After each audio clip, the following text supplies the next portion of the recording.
Let's see who's sponsoring tonight's Hazmat Guys Roundtable. Hazmat 101 Consultants. Hazmat 101 Consultants and their instructors can provide quality consulting and virtual or in-person hazardous materials training for your agency. Owner and lead instructor Bob Cascignano is also available for lecturing at your fire or hazmat conference and has in fact done many speaking engagements across the country. Visit their site at www.hazmatconsultants.com or email Bob Cascignano at bob@hazmat101consultants.com. For over 20 years, K&R Plaques have had the pleasure of helping clients choose awards for the people they want to honor. Their state-of-the-art equipment allows clients to design, customize, and personalize the awards they choose for that special someone. With one of the largest selections of plaques, awards, trophies, and clothing apparel, they can deliver quality products to satisfy any customer needs. No order is too big or too small.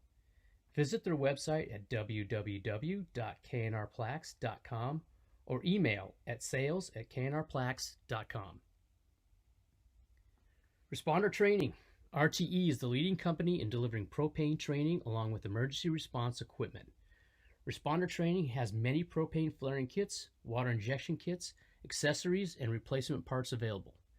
They also sell the only commercially available 1-inch propane flare kit, appropriately named the Dragon Slayer, because size does matter. Contact our good friend, owner instructor Ron Huffman for more information. You can reach him at 765-524-4848. You can email Ron at respondertraining.rdh.gmail.com or peruse his website at respondertraining.com. If you'd like to sponsor the show and help keep live hazmat conversations coming in the future and help send at least one lucky participant to a national level hazmat conference, send an email to bob@thehazmatguys.com and he'll send you the information. Thanks a lot. Now on with the show.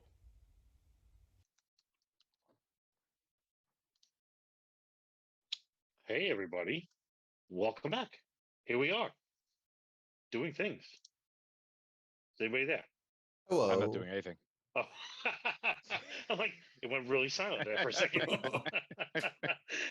That would be funny if you guys did it to me. I'd be like, oh, crap again. How can we screw with Salvo?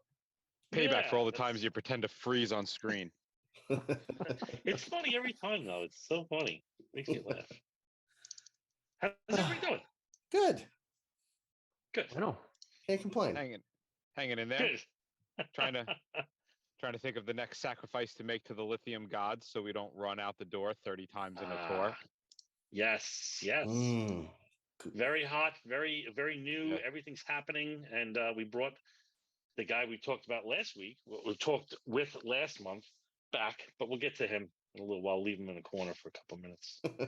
See what's happening? So last night we sacrificed 3 hamsters, and that seemed to appease the gods. We didn't go out for a single how lithium long? battery run for the night tour. Oh, You know, Yeah. each night you have to go bigger. Pretty soon you'll be up to, hey, we need an elephant. That's what I'm worried about. I'm Yeah. worried that they're going to want Yeah. more and more each tour. Yeah, hamsters are pretty small. And once you get up to the goats and stuff, then Goats. I was going to say goats and then donkeys. oh Yeah, my the gosh, donkeys. you're gonna be yeah. not gonna be good. Yeah. I feel for you guys, man. That's I see that stuff come through because I follow this New York City Firewire, and it's like L-ion. It's just crazy. Oh, John's kind of like driving that whole ship there, and kind of putting more on our plate as it goes on. I think it's almost like he's always involved in some catastrophe that happens in New York City. Maybe he should be but doing the welcome. sacrificing. Yeah. How's it going, John? Good, and yourself? Good. Living the dream. Thanks for coming back. Appreciate it. Oh, absolutely. I love hanging out with you guys. So what's new Said in the nobody battery ever. world? Yeah. What's new? Anything new that's happening in the battery world that we should all be aware of? Well, like right now we are in the education phase. So last time we talked about we had to do research on the fly, like hazmat technicians do. We have a problem, we do the research, we come up with an idea, we start with the implementation and evaluation, and now very much we're in the education phase, sharing the knowledge that we have. We're a rather large organization. Getting it out to all the different parts of the city is a challenge. Also, getting it across to, the responders nationwide. So that's why podcasts like this are awesome to, share the information, because if you haven't seen it yet, it's only really a matter of time. They're very popular. The mobility devices are coming down in price points. Um, we're definitely seeing some trends. It was a very interesting article in New York Magazine about lithium-ion batteries and like food delivery service. And I didn't realize that a lot of these delivery drivers are running 16 hours a day trying to make a living, and they need to have multiple different batteries so they can keep working. They don't have time to, plug the bike in for a couple hours, so they'll have multiple batteries. And The last ion battery fire I went to was a delivery driver. right, and the lack of education in the community is a challenge, because in this New York Magazine article, they were talking about how the delivery driver was scared of the batteries, so they built a box and lined it with aluminum foil to keep them safe. And I was horrified and concerned. Did they get that out Listen, of it keeps Popular out all the Mechanics? government signals, Yeah, really. So right? Yeah. You get the hat. Hey, sometimes if you just do something like that, you tell them, "Hey, you're good," and they're like, "All right," because something is better than nothing. But right, well, I'm sure, I'm sure they felt good that they did something, but um, it's a real challenge. So these are people that they are capital investments for a lot of people. A cheap e-bike is, in the $1,500 price range. Easily, you can get some that exceed the price of a used car, and so Wow. people are bringing them inside. And then in the case of the delivery driver, they're buying multiple battery packs, and the battery packs have a um, pretty substantial cost to them. And one of the identified problems that we see is, people want a deal, and they're going to buy gray market battery packs, gray market chargers, and they may not be UL rated. They may not have any certifying agency. And if you don't have a good battery management system, they can overheat and fail. So, one of the things that we're trying to do is collect data. When we go to these fires, we're trying to ascertain the brand of the product. If there was a second battery, was the battery on charge? Um, what was the condition? We've had e-bikes go on fire while the delivery guy was driving them. But most of the time we're seeing them in the charging state, or by a heat source. We had a house fire. We had a house fire in a private dwelling, and they had one of those long skateboards with the battery pack underneath it, and it was resting up against a big steam radiator. And the heat from the steam radiator sent the battery pack up, and So from a me point of view, right? Like the low man on the totem pole on the ground, uh, that type of information, does that do anything for the actual first responder? Like the guy showing up, the information as far as like, okay, the cheap batteries, generally the charging units, a combination of the two. We usually see them light up when they're on the charge or after they've been damaged. Does any of that information affect my actual response? well, not your response, but instead of actually sacrificing the hamsters to try and keep the lithium ion battery gods away, Don't laugh, it works. if we an alternative may not be quite as effective, but an alternative solution would be public education.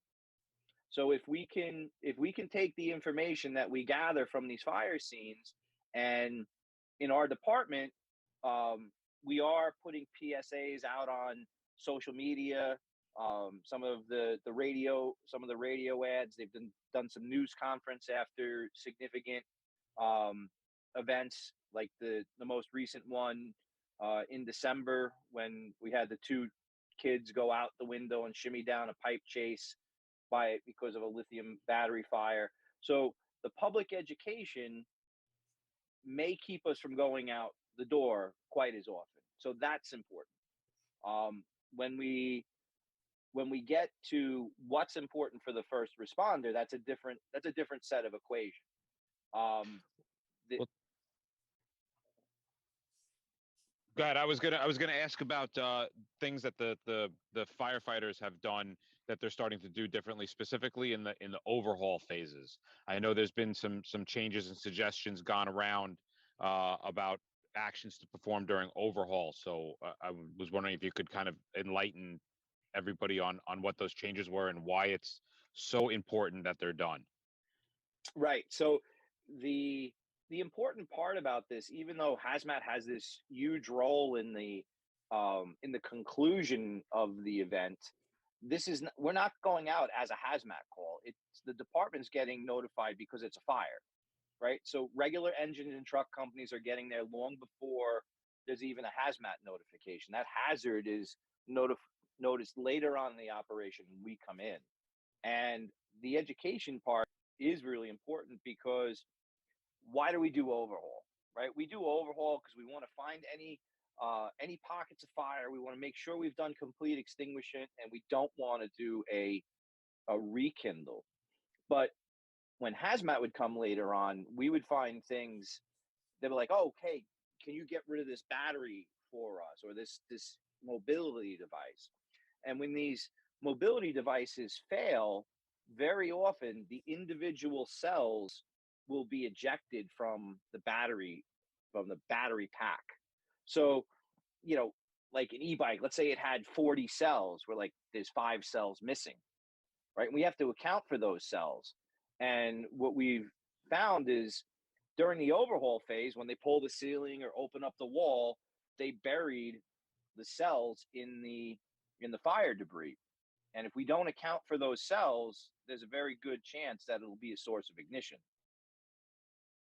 So what we've had to do as the hazmat companies, we've had to sort through the fire debris, find the cells, and then dispose of them. So now we're also very big on the health and safety component. Um, there's been some confusion. A lot of people have this belief that if I take a battery and I submerge it underwater, that it can't reignite, it can't fail, and it's rendered safe. And that's not a true statement. They can fail underwater. The failure gases are predominantly not water soluble. So if they fail, the hydrogen and the gases like uh, hydrogen fluoride is one of the failure gases. They can come out of solution, and they're actually, from a inhalation and explosion hazard, no different than if it never got put in the water. So um, our education for the first 2 units in overhaul is, if you're in the room with the battery that's been damaged, you have to be full PPE, bunker gear, SCBA, breathing the air out of the cylinder until that battery can be removed from the area that you're in. So making sure the guys use the proper PPE, the battery, if it can be practically removed from um, the immediate fire area. Um, we have some definite do nots. Do not transport it in an elevator. Do not take it down a stairwell. Get it out of some heads up moves. The guys are throwing it in the shower, in the tub, and submerged it underwater. That's a heads up move. Account for the missing cells prior to doing overhaul, and you know take note where the device was. So when hazmat comes in, we can have a good idea where to look for stray cells and start taking information. I You just guys are want almost like arson investigators trying to piece it together where the battery, the bikes, the whatever were at, and then where it might have gone to after the fire, in a sense. Well, it's interesting that you talk about the arson investigators, because we have a cooperative agreement with the arson investigators, because it's a hazardous material. It's an unstable product when it's been damaged. So what we try to do for our arson guys is, and for us, they're called fire marshals. And for them, we will take photographs of the devices before we overpack them. So, and we'll note the location where it was. All that data has value to the arson investigator. And just full And disclosure, we try to take action shots, like the duck face, the selfie. We try to, because we're sending them so many, so we just try to jazz up a wee bit every once in a while. That's chef's kiss. Bobby always wants to put a little flair on everything. Just a little. My favorite Well, is the proposal style where you're down on one knee handing it to another firefighter. Yes, that's So John, I have a question. I want to kind of go back because I got to believe that you guys are leading this whole lithium-ion thing across the country, because you just have so much of it.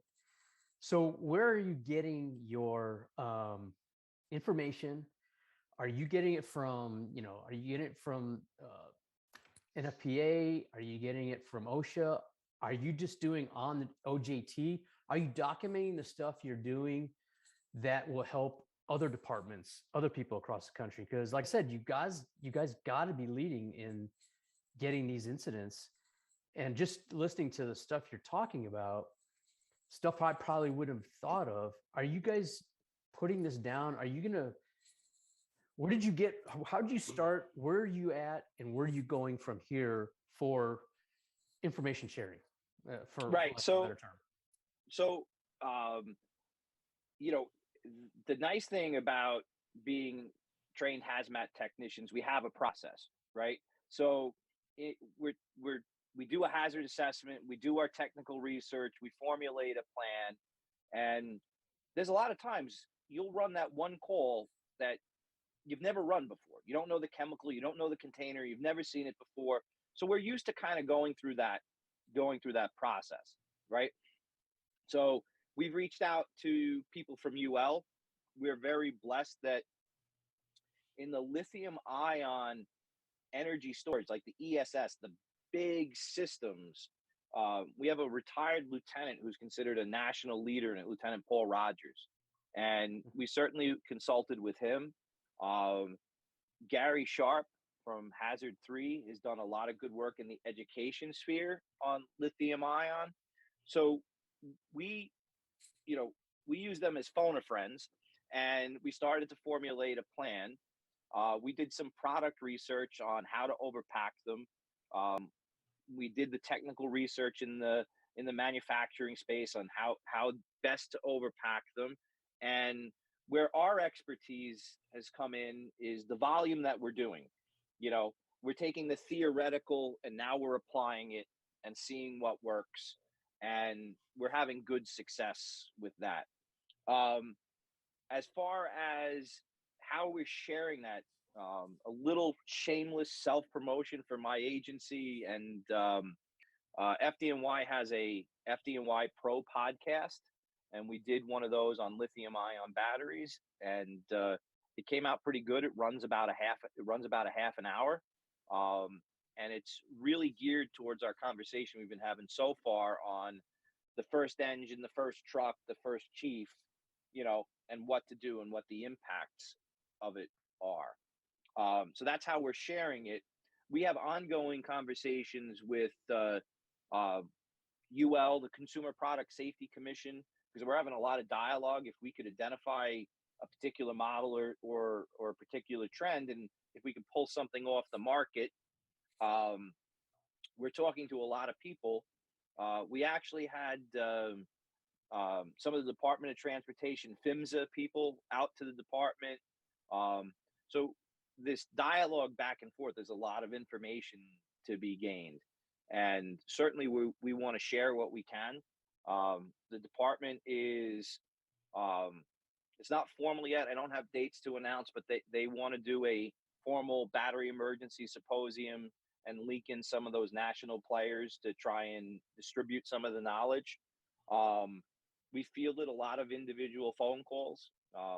Today, some of the brothers out in Seattle had a fire with a mobility device, and they were out in New York about a week and a half ago.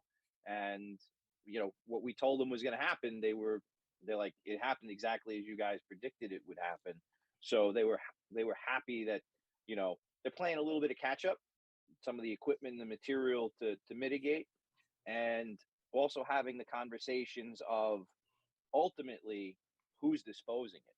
That becomes a very big problem for a municipality. Awesome. And You know what? like, Good. I'll get after.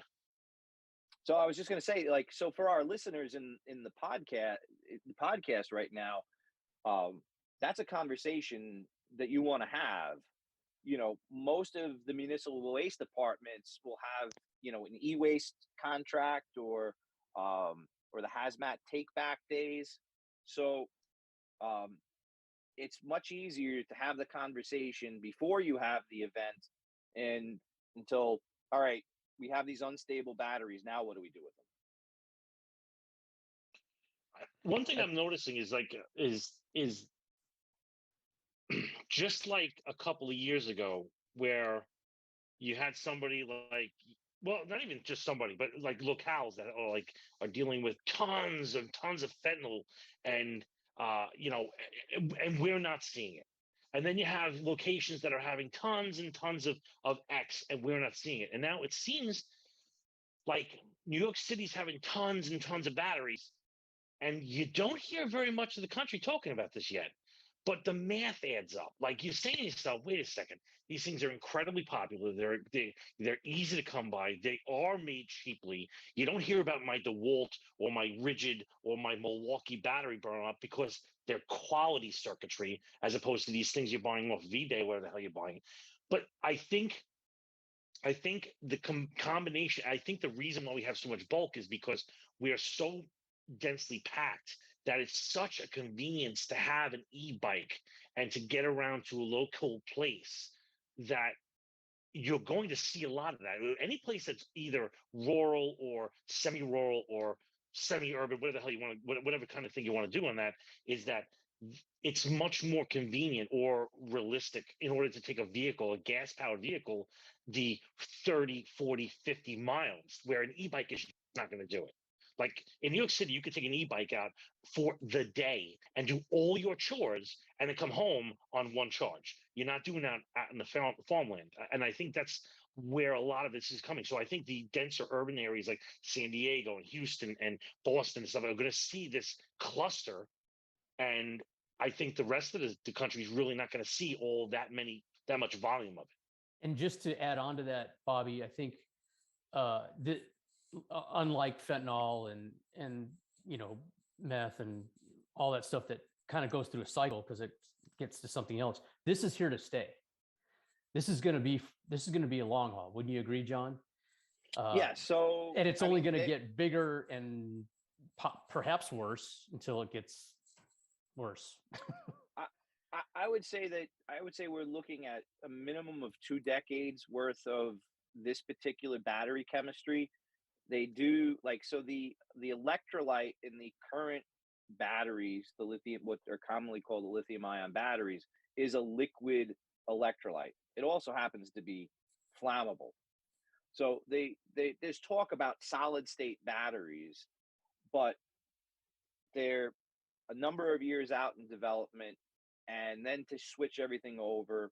And when you just look at the amount of battery factories that are being built to supply these batteries, you're talking, hundreds of millions of batteries a year are being produced. And Therefore, the price points of these devices are going to come cheaper and cheaper, right? And the reality of it is, we, I guarantee you, just about everybody is within, a foot or two of a lithium-ion battery when we talk about our phones.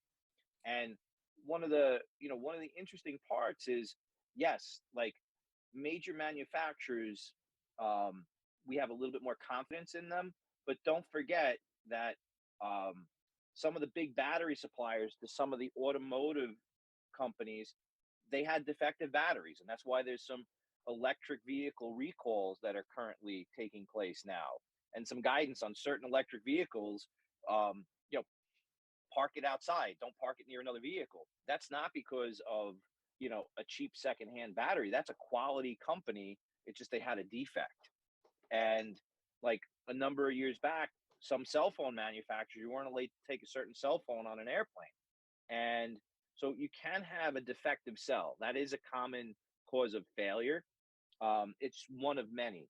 And I guess for a little bit of review um, for people who are just joining this podcast, some of the failure types that we see: defective cell, mechanical abuse. So mechanical abuse could be puncture. And when we talk about the mobility devices, especially in an urban environment in New York City, potholes, vibration, bouncing up and down stairs. We're talking about e-bikes, but skateboards and one wheels, and they jump off of curbs with them. Like, none of that is good for a battery. Water intrusion. If they're not the most watertight case, you get water intrusion into the battery pack. That's probably and then of course electrical shorts, overcharging, and poor charging qualities, and then heat. So internal heat from like charging system, or external heat, and it's not necessarily just from fire, but from like we said, talked about the radiator. Sometimes they'll put these in boiler rooms, and I know a couple of we've had a number of those where we found heat. So there's a lot of different causes for failure. um, Hmm. I just want to clarify something you had said, because sometimes the devil really is in the details, in what we say. And I know we're streaming. We've got a lot of people following right now on Instagram that are firefighters, not technicians, so they may not know the nuance of what you said. You had made two statements: one, that a lithium-ion battery can and will fail underwater, and the second was that it's a heads-up move to go ahead and submerge the battery. So I just wanted to touch really quick on the difference between one single cell failing and how the water can prevent the thermal runaway. right. So they talk about thermal runaway, or propagation, right? So when the cells, especially the common cylindrical cells, because they have that nice metal casing, so they build up a lot of pressure. So when they fail, they could do a couple of different things. They could immediately ignite. They could vent the gas and ignite a little bit later, or they could just vent and not ignite. So if if they're burning, obviously that heat can be transferred to other cells. But if they pop and explode, there's also mechanical damage to the other cells. So there's a number of different things that can trigger a cascade in a battery pack. The cooling of water is definitely helpful. What I was trying to impress upon um, the membership, or the people that are listening right now, is it's not a fail safe. I put it in a bucket of water. Now I'm completely safe. I could be in the room, not have my SCBA on, because there is no threat because it's underwater. I really want guys to come away with, you know, no, anytime you're near a damaged, defective battery, until it's properly overpacked, it's a hazard to you, whether you're the hazmat technician or the firefighter. And um, then, so cooling it by having a hose stream on it, or throwing it in the shower, those are things guys started doing on their own, and it makes sense. Um, Now, since we're talking about the firefighter, one of the things that I really want to impress upon people is the we talk about them as so far we've been talking about them as the cause of fires, right? The battery fails and it causes a fire, it causes a response. But what about a fire and then you have mobility devices in the structure? So one of the things, and we have seen this at a number of different incidents, that the battery wasn't the cause of the fire, but it failed during the fire, and it's it can rapidly change fire conditions on the fire floor. Now we're an urban city, we're a high rise city, and we use the term wind driven fires.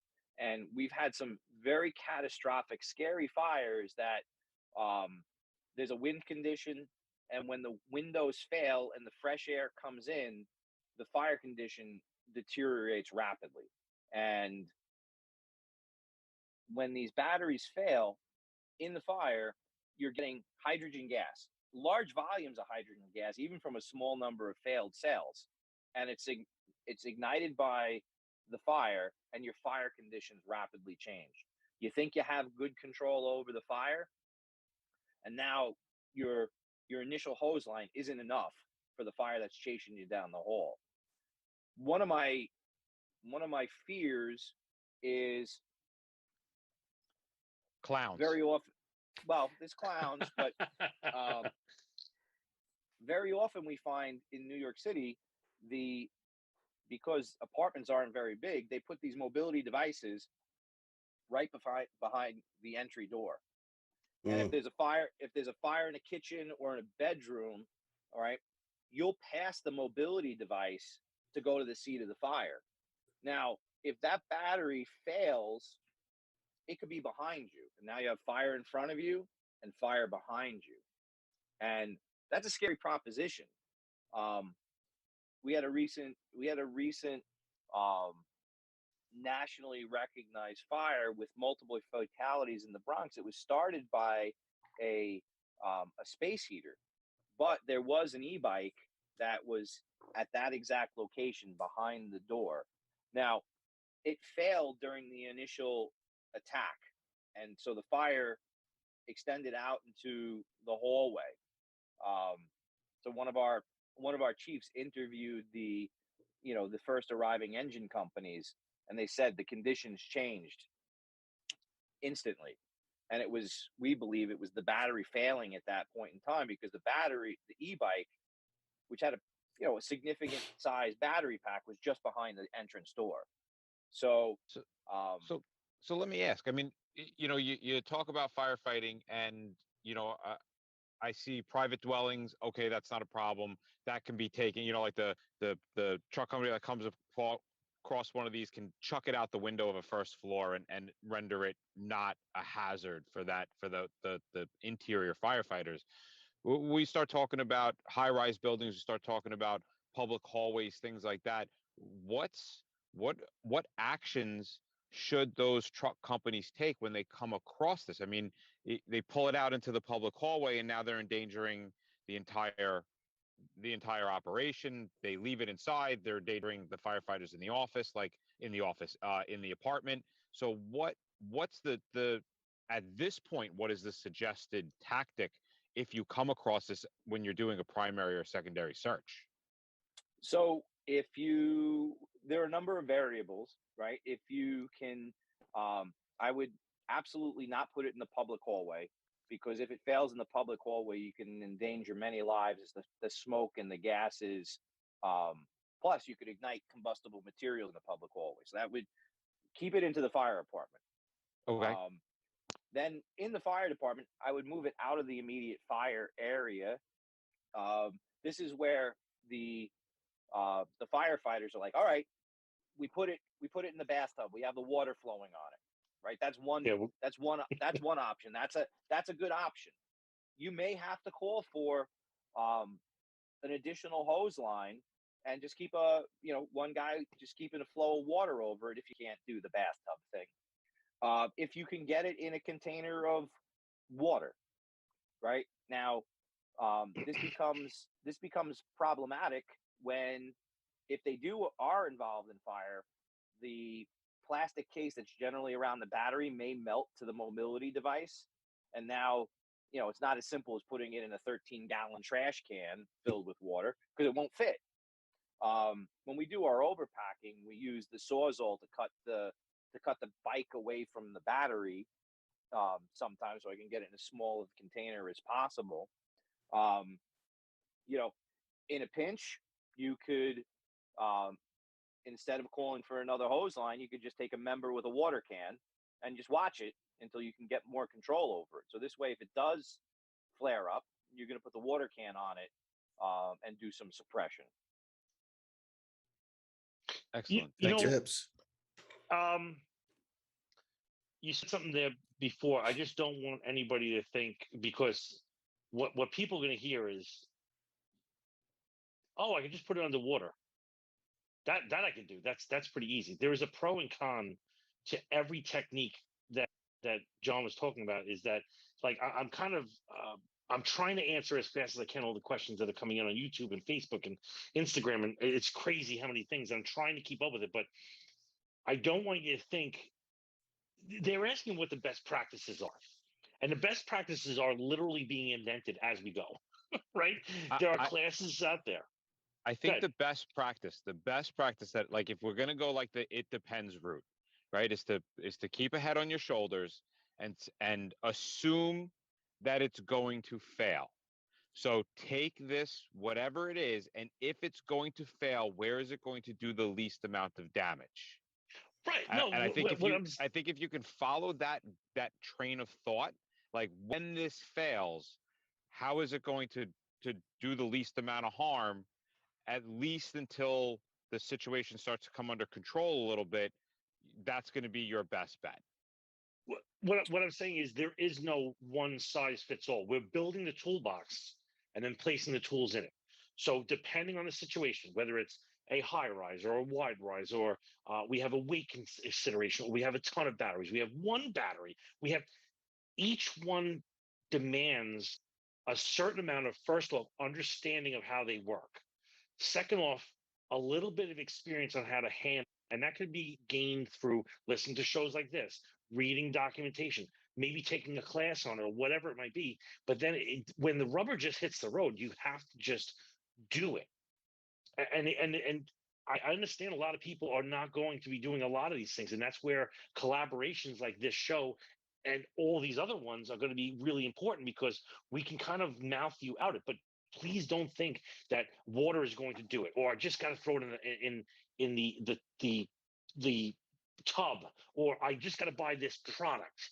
It's not the cure all for everything. There is a specific reason I want to do this, and a specific reason why I don't want to do this. And so, No easy button. there is no easy button. There's no easy button. I think what resonates the most from me listening to John is that when he said that it can still produce the gases that are coming out of the water, which HF in my mind scares me. It's the big chemical to me that scares me. I don't like that at all. I knew HF was a part of the byproduct that comes out of there. But I think what we as hazmat people can take out of this and give to our firefighters is that anything we're doing, we need to be full PPE. We need to have our SCBAs on more and more nowadays. Back when I got on, I never did overhaul with an SCBA on. And this is just one more thing that adds to it, that if we start from scratch, the main thing we're doing, if we're dealing with these, is we need to be in full PPE, meaning full turnouts, SCBA, but our mask on, breathing. Mask on. And then Hoods up. from that point on, it's kind of like what you guys were talking about, is you're making it up as you're going, put it in the water. And like John said, I never thought, taking it, don't take it down the elevator. Yeah, that makes total sense. But I think we need to protect ourselves first and then move on from there. And if anybody takes anything out of this, I think it's the full PPE for not the hazmat guys, not only the hazmat guys, but our firefighters that are hitting those things first. Absolutely. So one of the things that also is a very different thing for us is the reignitions. Normally go in, we do fire suppression, we check for voids, we use the thermal imaging camera, everything's cool, everything's wet. We're generally good. These batteries can fail without warning. We use the term thermal runaway, but you can't take a thermal imaging camera, put it on a damaged battery, and go, it's going to fail in 3, 2, 1. We had an e-bike store with what I estimate to be over 1,000 pounds of batteries in it, and I checked a pile of batteries, and they were completely cool on thermal imaging camera. And 5 minutes later, we had a failure. So you're not going to predict it with the thermal camera like you would in firefighting. And in that particular case, we had some challenges with the contractor not removing all the batteries. And 30 hours later, the building was on fire again because they failed. Now, most structure fires were like, an hour later, 2 hours later, we're pretty confident that it's not going up again, right? 30 hours later, we had a fully involved building fire, which we were at, the day before yesterday.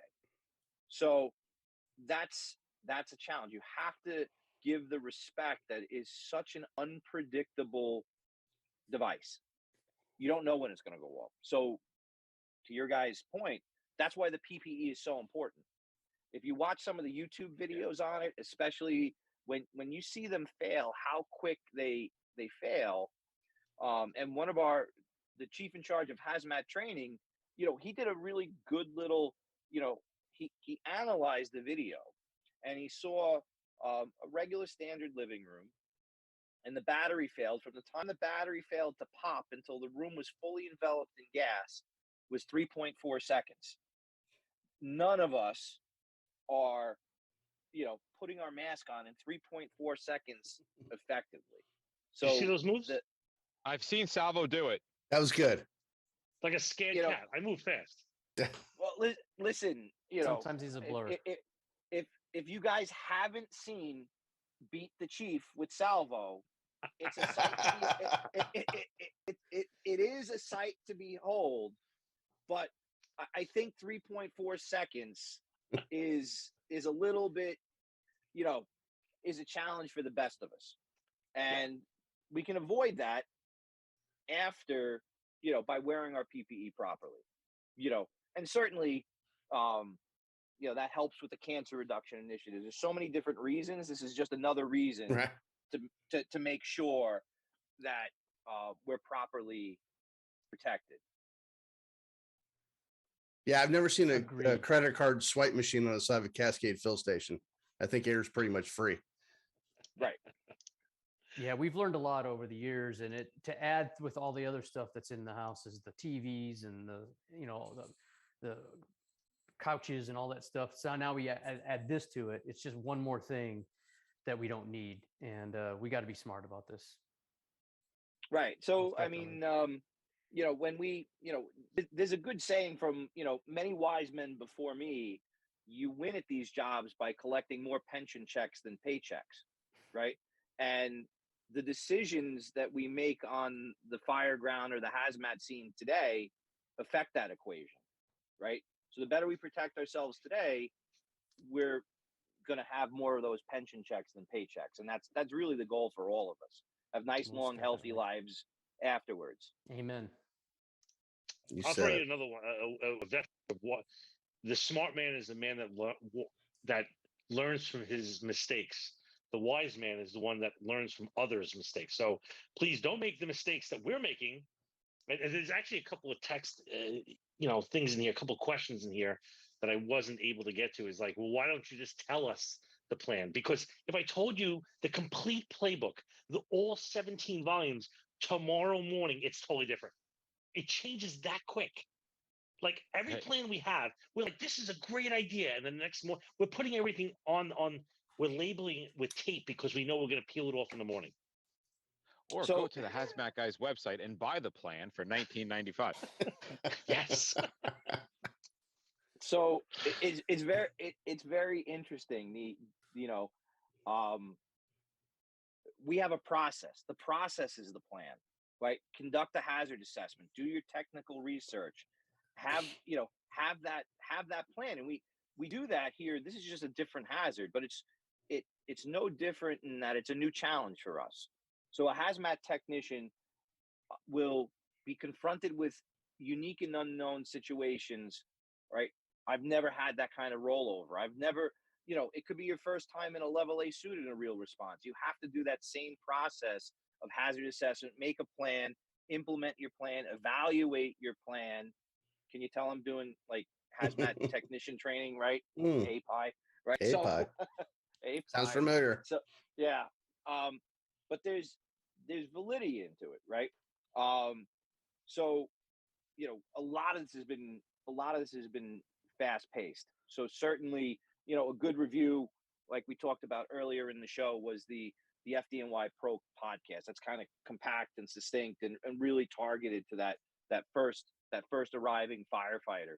There's a lot of different, like we're having a very rapid conversation and we kind of bounce around a little bit. But the conversations, talk to your people, see who's out there. Certainly as we develop new stuff, I got a funny feeling this isn't going to be the last time we talk about batteries on the show. No. Nope. We're It'll be getting like tons Corona of questions eventually. in, and I'm sure we're going to get more questions in. And Well, We might have to do a part 3. Yeah, let's write them down and we'll address the questions next month. we I like are. that. I'm trying to write as I much think as I it's a good can, but idea. I don't think I'm going to be successful in it. So We appreciate the you- questions. That's awesome, guys. Thank you. Yeah, yeah, thank you please very much. keep them coming. Yeah. And, 'cause and for the they'll- record, good. They'll be there. They'll stay there. We can always Yeah, go back they're to them later. Yeah. We are trying out our Instagram live, which I'm not a big Instagram, but my daughter's watching the Instagram account and seeing how we're doing. She's sending me screenshots every once in a while. So, but we do have an Instagram, and yeah. How are we doing? How are we I doing? think we're negative. I think I'm watching it more than anybody else. So there's 2 people watching. It's her and me. I don't know. I don't even know how to get onto the Insta snaps and the Tic Tacs or whatever the kids do. So Tic Tacs. I don't know. Whatever. Doesn't matter. We're gonna hire somebody to take care of that for us. So yeah. Appreciate the All right, then. information. Yeah, there's a lot of good information here. So thank you once again, John, for coming on and joining us this month. Sorry for the delay of a week to everybody that was scheduled for last week. Thanks for kind of coming back to us. And Hey, Bobby, we'll see where this goes. I'll say one thing. Please. Just a little plug for because I think we're all going to be at Midwest. Yes. Yeah. I think Rick has secured Captain Hunter from Peoria, who was involved in the ESS explosion in April of 2019. So he's gonna be going over that scenario, which is really interesting. Hunter's a very Midwest is dynamic virtual this year. Yes, Yeah. but he's gonna have a presentation on it, so it's going to be interesting. Hunter's a very dynamic speaker, and Rick, I think Rick secured him. Hopefully, it's okay if Rick's watching. I hope that's okay. I mentioned that, but really good information from Hunter and what happened to him and his guys, and pretty interesting. Nice. So check it out. Dane's texting me. Hi, Dane. All right. We're going to see you guys next month. We'll talk to you soon. Goodbye.